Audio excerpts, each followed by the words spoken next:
back to Film Man. As always, I'm Connor, and I'm joined by my good friend Dan. Howdy.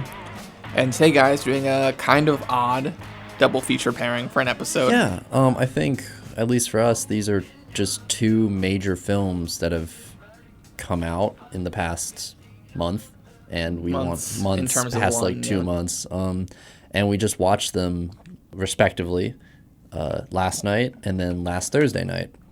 And these two films, I think, have been getting a lot of buzz, both in the mainstream circuit and one a bit more in the film boy circuit, the Oscar circuit, the festival circuit. And of course, I thought you meant film boys like the other way, like the film bros. Well, yeah, that too. I love this movie. Finally, they did my guy justice. Yeah. Oh, that. No.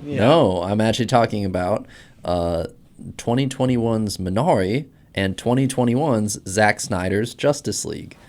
Both of these films warrant a split topic episode for us, just to kind of cover them, give our thoughts, and just talk about what they mean just for cinema today, cinema in 2021, with these kind of being landmarks of the year so far.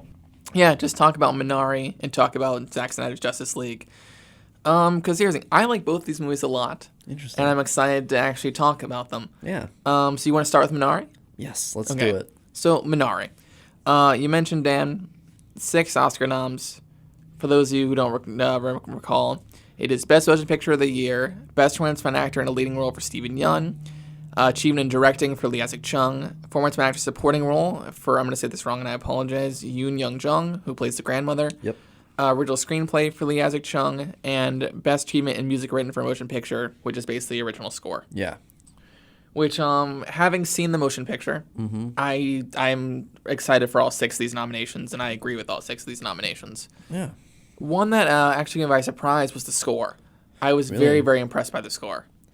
Interesting. I personally was kind of underwhelmed by the score, it's difficult because this is the first film of ours that we've watched post-Oscar nominations. Yeah. That is nominated for Oscars.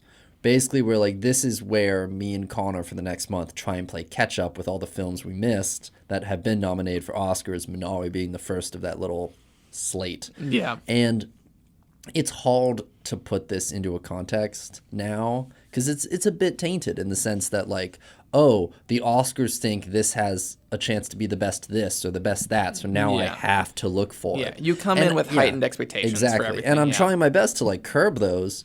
But at the end of the day, I think score is one that does fall to that in the sense that, like, it's somewhat underwhelmed me. I think it's an appropriate score. I think it's a beautiful score, but I don't think it's a particularly it doesn't stick out with you. It doesn't stick out with Knowing the that others. it's supposed to be one of the best scores of the year, you obviously came in thinking, this is one of the best scores of the year. And it just wasn't, for what I heard. Because I think it's good, but I wouldn't put it in. You wouldn't put it up there with Tenet or Soul. Yeah.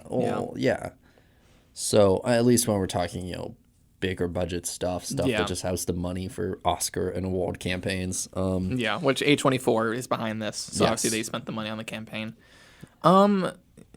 Do you just want to kind of go through the nominations and talk about them a little bit in terms of guiding our discussion? I guess to start off is the one nomination that isn't here that I wish there was here, which is probably Han Ye-ri, who plays the mother, Monica. For me, we're hot off. We literally watched this like 12, 13 hours ago. Last night. We're hot off this watch, and Han Ye-ri's performance as Monica is still in my head. It was my favorite performance of the film, and nothing against, obviously, the grandmother or Jacob, the father, but I think she really sticks out as the most honest performance of the film and the most engaging, and at least the one for me. Obviously, it's kind of subjective, but I feel like she just is... I can feel her being a mother. Yeah. More so than I feel in other mother characters just in films that I watch. This was a pretty impactful mother performance for me. Do you think they would have campaigned her in a lead actress this year if she did a campaign? The thing is, I think they would have campaigned her supporting. Yeah. Because to put her on the level with the grandmother, I think she has as much relevance to the plot. Yeah. Because at the end of the day, Alan Kim, who plays the son, Yeah. David, the film is kind of seen through his eyes. It's kind of through his Yeah. perspective, despite it kind of being a bit more marketed as Steven Yeun's movie, I guess. I would argue that Alan Kim is the lead of this movie. Yes. At least they split lead with Steven Yeun. Yeah, sort of. is, I like Steven Yeun in this movie a lot, and I'm glad he got the nom. I think he deserves the nom. But it does feel kind of weird that he is in the lead and not supporting. Yeah, a little bit. Yeah, especially when you have like both Dana Kaluuya and Lakeith Stanfield in supporting. Yeah. Which I would argue there is much like it's as much Dana Kaluuya's movie Judas and the Black Messiah than this is Minari is Steven Yeun's movie. Yeah. So it feels weird to have him there. But yeah, I guess those are kind of my thoughts on the acting nominations. Yeah, I wish the character of Monica was getting represented. Yeah, all the performances in the movie are incredible. I mean, I was really like impressed him, by yeah. a lot of them. Alan Kim especially, which he's getting a lot of buzz, and he won the Critics' Choice Awards for Best Child Performance. Yeah. And he's just really good in this movie, and I'm excited for his career to continue to blossom. In terms of directing, I like Isaac Chung's directing quite a bit. Yeah, I think he has a really subtle touch on the film that makes it a graceful watch, which was really nice. I wasn't expecting this to be such a pleasant watch. Yeah. Like it is very tranquil, which what I like is that for something like, I don't know, I mean, this movie, if you don't know plotline at this point, to really quick, Korean family moves to Arkansas in search of its own American dream. That right there, that's the movie. Yeah. And you have the father who's like really spearheading this idea, Jacob, with Monica, his wife, who's kind of butting heads with him and less, I guess, supportive of this dream that he wants to like start a farm and have like independent support for his family. Yeah. And only planting and growing Korean vegetables as well. Exactly. Man, Lee Isaac Chung, yeah, I think his directorial choices in this film are really commendable. Yeah. In the sense that I think there could have been a lot more intensity added that would have, I think, maybe cheapened the film.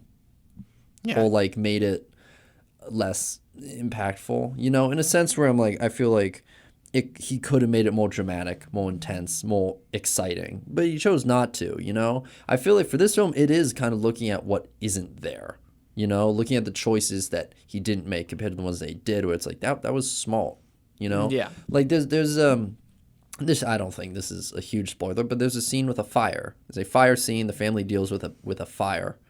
And that scene, I think, could have been played much more dramatic, but since it felt so raw and just so, I guess, just in the moment, it worked. That scene just clicked for me. And I think it really kind of shows the mindset that Lee Isaac Chung was working under when he was making this film. And I think that's a sentiment I personally appreciate. Yeah, the film is semi-autobiographical, which he's addressed. And he's talked a lot about, while writing the movie, the importance of memory. Like, don't try to, like, make something you have to remember it. And I think that's what the movie has, is this firm sense, like, you feel like you're watching a memory. Yeah. It has this warm glow to it and this hopefulness, even though there's so much, like, hopelessness surrounding this situation with the family. Yeah. And how they're going into debt, their farm's not succeeding, the parents might split up. Yeah. But there's still, like, so much hope, and then that comes from the optimism of a child, too. Yeah. And I was really surprised by the amount of internal conflict that this film invokes, because I was really expecting to see a lot of external conflict from either the community or the culture at the time, but it really was a lot of tension through the family, and that's what shines through. And I like that this is a story about the family. Yes. Because that's who matters. Were you also expecting there to be, like, people in the town who were racist, who wasn't a fan it's of them being 1980s there? Arkansas and minorities, a minority family living in farm. Like, that's absolutely what I was very much, expecting. and I'm glad the film didn't go in that direction. Yeah, I'm glad it focused more on the internal relationship of this family. Yeah, because that's not what this film is about, and it doesn't feel like it needs to. I mean, what I liked is that it didn't. If it was going to address it, it should do it fully, and it should do it in depth and like meaningfully. Yeah. But if this film wanted to include it, they would have had to do it kind of half-assed. See, I like how they did it though. Is they included just microaggressions from the people in town. Exactly. People It's who meant little well, like the children in the town who were I'm like, why is your face so flat? why is your face so flat? Or the and girl. then David's just like, it's not. It's not. Or the girl who just says like, stop me when I say a word in your language, and then she just says like all these like very offensive like stereotype like Asian words. And it's and then she actually stops and said, "Oh, that means aunt." Yeah. Eventually, after she goes like, let's talk for a minute, she says one that just is aunt. Yep. And then the little girl is like, that's really cool. And I like how they include stuff like that. And there's never like, I can get why this film could be perceived as boring for people. Because if you think about it in the terms of like mainstream Hollywood expectations, nothing happens with the exception of the fire. I like that it's very much just like, it's just about this family just trying to make things work. There's no big Hollywood like conflict. Yeah, all the conflict that exists in the dialogue. Yes. You know, you don't see action and tension through like, there's no physical manifestation of that. A lot of it is just... Jacob doesn't have to fight a racist in a parking lot. No. Like things of that. Or like, I love the movie Giant, but there's no diner fights. Yeah. And then obviously we have Best Motion Picture of the Year. Yes, the big one. Christina Oh, producer, and just with Best Motion Picture, I think... It deserves the Best Picture nom. Yeah, it does. It's a great movie. I mean, I'll be honest, this is one of my least favorite films that I've seen in the Best Picture category. I mean, at the end of the day, everything I respect about this film doesn't make me personally enjoy it fully. Because at the end of the day, like for me, when I'm watching this doesn't feel like a new story. It doesn't feel like something that pushes the genre of, or like the old form of filmmaking. It's not like a Parasite or a Moonlight or things like that. Yes, but where those clearly are doing big things. But I think something can be said for the intimacy of this film that might resonate with people. Yeah. And I'd like to think it's that intimacy that I don't necessarily resonate with that other people might. I'm hoping that is why it has the recognition it has, that it's getting this Best Picture nomination. Exactly. I'm worried that I don't want this film being a South Korean film. Or not a South Korean, but like... a South Korean story in America. Yes. Yeah. I don't want this... I want this to have an equal chance with the rest of the Best Picture nominations. I don't want this to come across as Hollywood's going South Korean. Like, especially with Parasite winning last year. Exactly. Yeah. I just hope we're able to get back-to-back stuff and we won't see stuff the next day like, oh, well, it's only going to be South Korean movies winning. But I'm not to get political here, because it's not a political thing despite him being a political figure. Yeah, even though we're talking about Snyder Cut next. Yeah, if you recall, when Parasite won Best Picture, at that time, President Donald Trump said there were no good enough American movies. We had to give it to a South Korean movie. Which they're going to have a lot of people, if Minari does win, which I would not be against at all. Yeah, if it does win Best Picture, you're going to have a lot of those guys being like, wow, American movies, that bad, huh? We got to keep giving it to the South Koreans. Yeah, and I'm like, you'll have bonkers takes like that. And then I like how you mentioned the point where it's not your favorite one of the Best Picture nominees. It's personally my fourth favorite. Yeah. But that just shows like that there's a lot of great movies nominated for Best Picture this year. Yeah. A big hurdle for this film is just going to be getting through the Oscars. And, like, I think what's important is that I know we're fresh off this watch, but depending on how people perceive Minari pre-Oscars, during Oscars, post-Oscars, and years to come will kind of define how this movie is remembered. And I hope it's remembered in a good light and also in a very personal light, not in the sense that it was part of anything else other than being its own movie and doing what it did based off its own merits that I guess the Academy wanted to appreciate. Yeah. You don't want it to have like a La La Land situation where it's like up until the actual Oscars, amazing motion picture, great movie. Mm-hmm. Then it got so much buzz at the Oscars and beforehand everyone's like, it was okay. Yeah. And we don't want that with Minari because obviously Minari, very great movie, and I'm very excited to own that on Blu-ray. It's all right. And show that to my girlfriend. And my parents are watching it tonight because we have the rental. And I'm really excited to talk about Minari for years to come because I do love that movie. All right, So, I hey, guess, guys, yeah, we're take a going to little take a break. quick little PSA break, and then we'll dive deep into the cinematic landmark of our time, Zack Snyder's The Justice League. All right, see you guys in a minute. In a hurry for lunch? Avoid the lines and place your order on the Bite app by Sodexo and pick up your hot, fresh order from the grill, open at 11 a.m. Monday through Friday and 4 p.m. on Saturday and Sunday for your late-night cravings. Bite accepts retail flex and other forms of payment.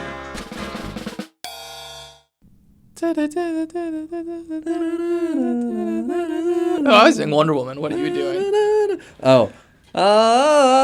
Do the ancient lamentation. So, hey, Okay, guys. no, I'll put the ancient lamentation in here. Okay. Hey, guys. So, that little skit we just did, the improv, was, hey, guys, that we have watched the Snyder Cut. Snyder Cut, the 4-hour, 1-minute magnum opus of director Zack Snyder of 300 and Watchmen and Sucker Punch fame. He has been spearheading the DCEU for the past 8 years, and we have finally gotten his complete vision for Justice League. And Connor, what did we think of it? I think we both liked it, correct? Yeah, we liked it. Yeah, it's a good movie. Here's the thing. It's not a masterpiece like a lot of people are hoping / saying it is currently. Yeah. It's better than the Whedon cut because the Whedon cut is just a disaster. And Zack Snyder's thing, I was surprised how actually funny and charming the Snyder cut is. Mm-hmm. It actually has it's probably the funniest and has the most heart of any Zack Snyder movie, which is really interesting. Yeah, I'm missing one or two of his. I haven't seen Dawn of the Dead. I think I've actually seen every other one except Dawn of the Dead. I need to see Dawn of the Dead. Dawn of the Dead and 300 are the two I need to see. Okay, yeah, because I've seen 300, Watchmen, Sucker Punch, Guardians. We've talked about Guardians. We talked about Guardians. And then Man of Steel and all the DCEU stuff. Yeah. I don't know. I think it's at the end of the day, if I want to just lay my feelings about Snyder Cut on the line, I can summarize it pretty quickly in the sense that here it is. This feels like a really nice redemption for this movie, which was kind of Zack Snyder's passion project. Yeah. And it's nice to just have it to go back to. Mm-hmm. It looks nice. And yeah, some good stuff. We'll see you guys next week. Thanks for tuning in. And if this does get a physical release, I'm going to buy this 4K.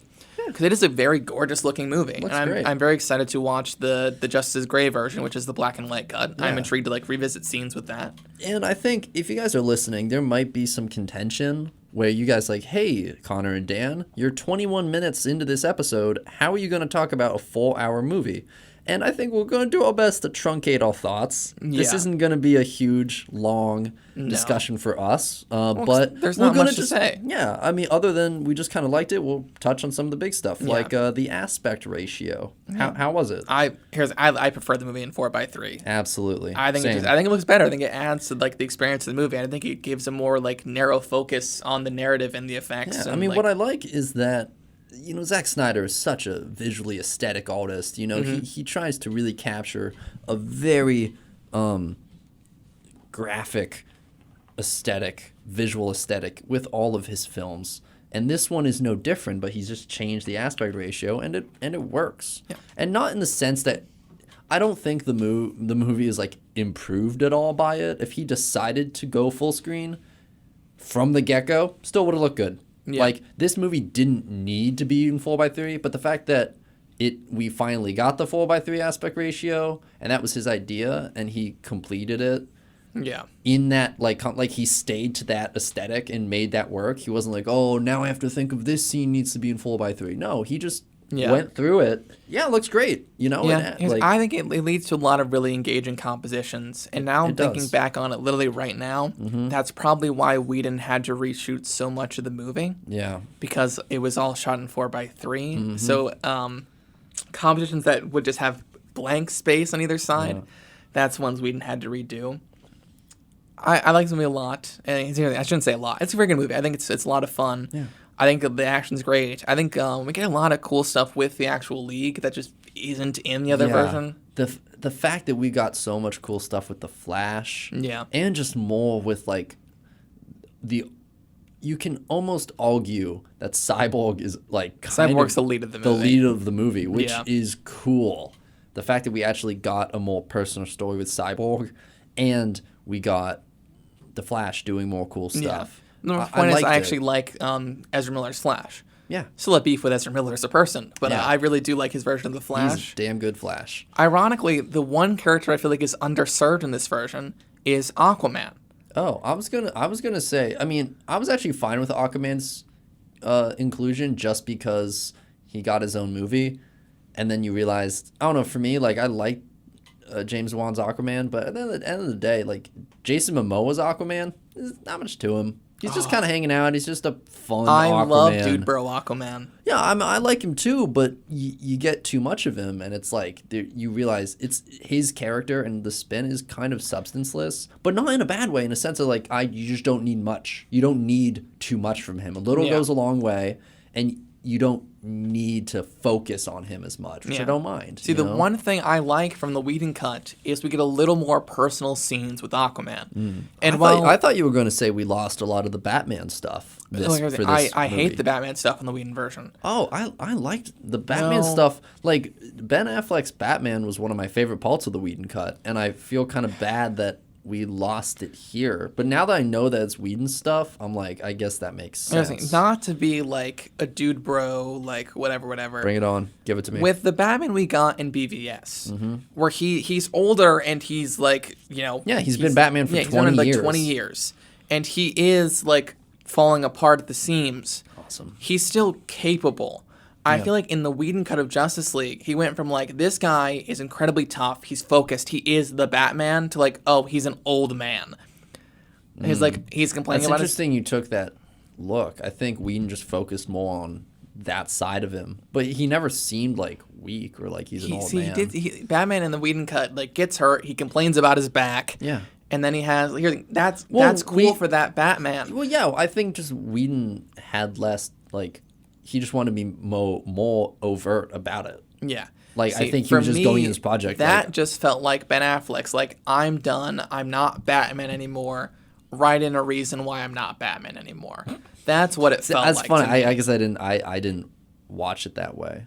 I just do miss getting more of Zack Snyder's Batman. I do like Zack Snyder's Batman. That's really interesting because, like, all he was here was, like, he's, like, the rich leader. He's, like, he just brought everybody together and he doesn't really do much for his own, which kind of sucks. I agree. He does kind of take on the leader role and he doesn't have much character outside of, like, I'm Batman. I'm leading the Justice League. Yeah. I have faith, Alfred. No, the thing about this movie, which is really ironic, because the Whedon cut, it's clear Warner Bros. Like, add more jokes, have it be lighter, have it be funnier. Yeah. I think this movie has much more of a personality than the Whedon cut did. Oh, absolutely. I think this movie allows itself to actually have fun and be, like, interesting and do a lot of really fun stuff, like, with, like, DC properties. And it's, like, being a nerd about DC. Yeah. It goes to show, like, everyone who's around him and supporting him in this endeavor. You know, you have Nolan and Thomas as, like, executive producers, right? With a lot of experience with DC Universe. And then, of course, you have the actors as well, you know?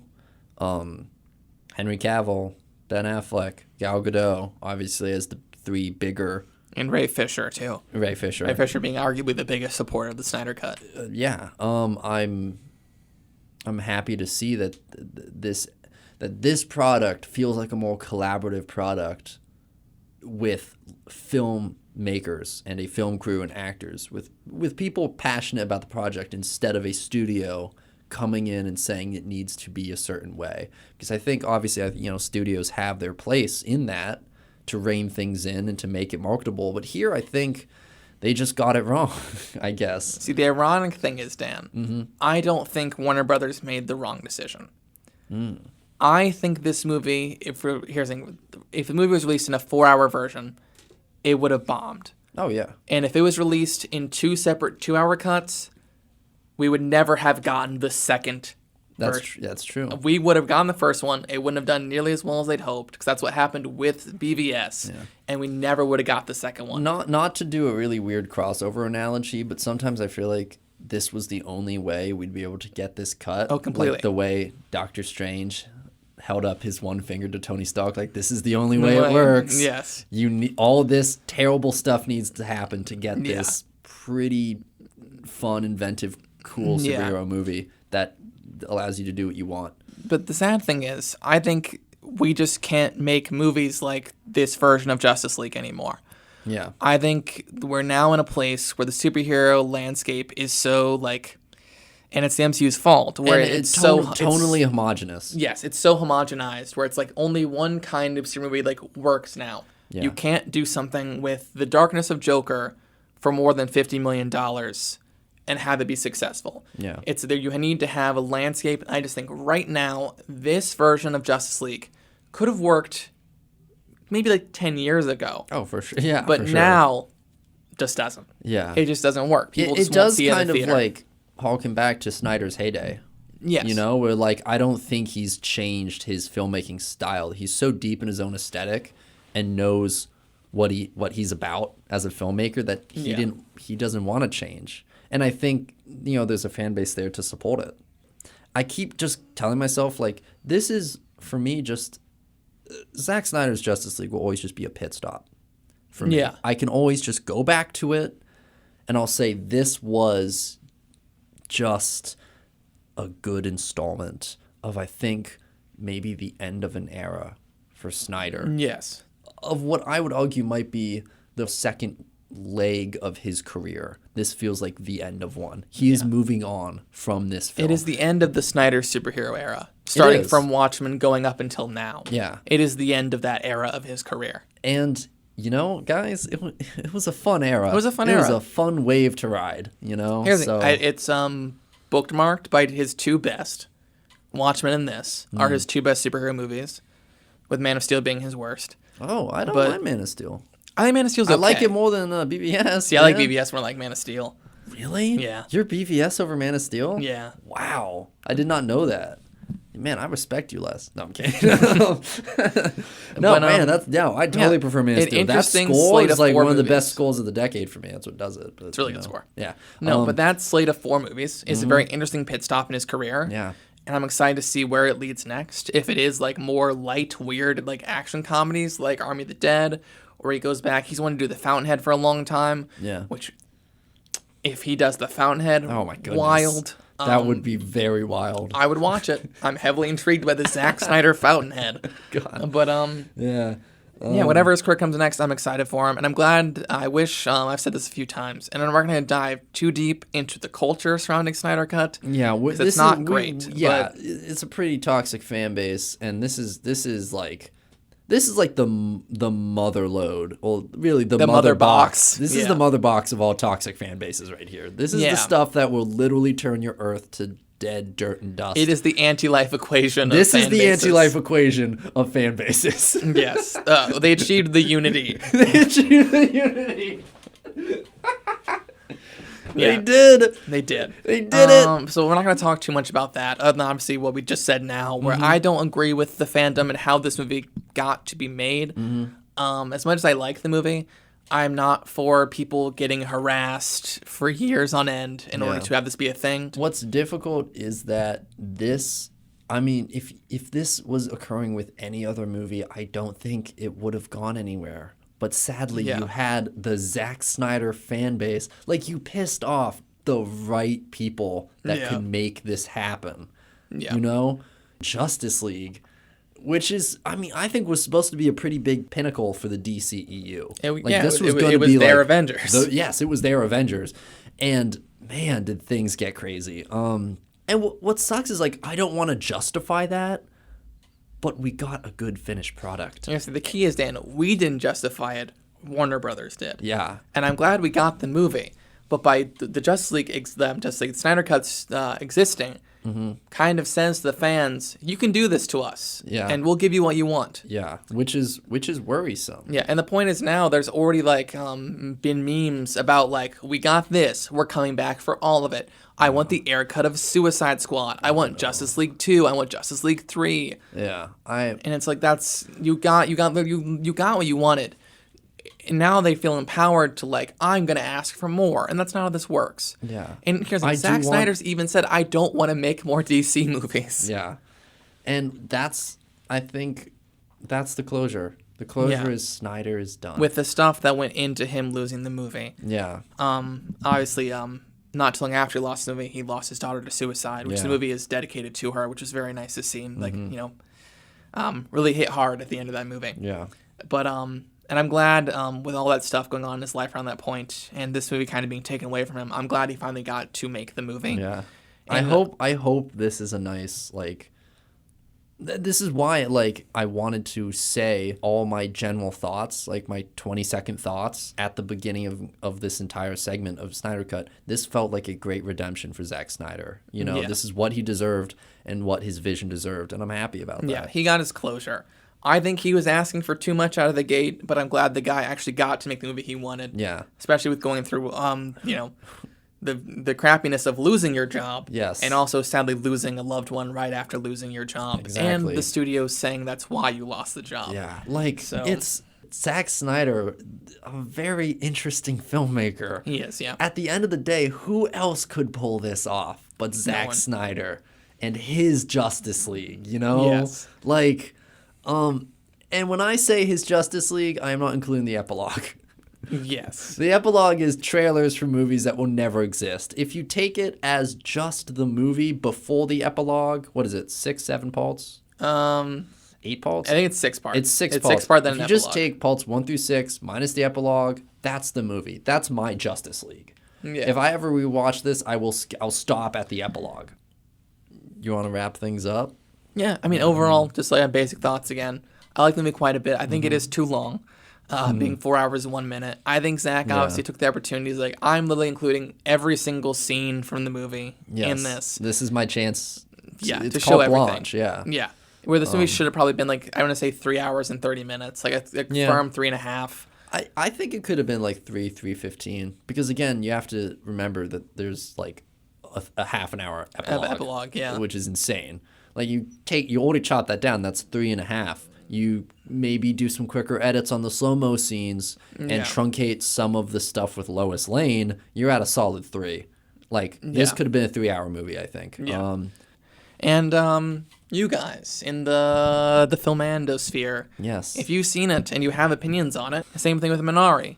Go up to me and Dan and say, "Yo, film boy, I have seen the Zack Snyder's Justice League. I liked it / I hated it." Yeah. Thank you guys for listening as always. Yes. Hope you guys enjoyed this little very, very odd double feature episode. Yeah. We will be back next week with another exciting episode of Film And that we have probably Yet to be only determined. like half planned. Yeah. Yeah. But yeah, thank you for listening, guys. If you want to follow me on Letterboxd and see more about the Snyder Cut or Minari or any of these we talked about on this show, plus other rando reviews like my full-length review of Cats, follow me on Letterboxd at Cranberry18. That is CRANDberry18. Once again, thanks for listening, guys. You'll hear us again next week.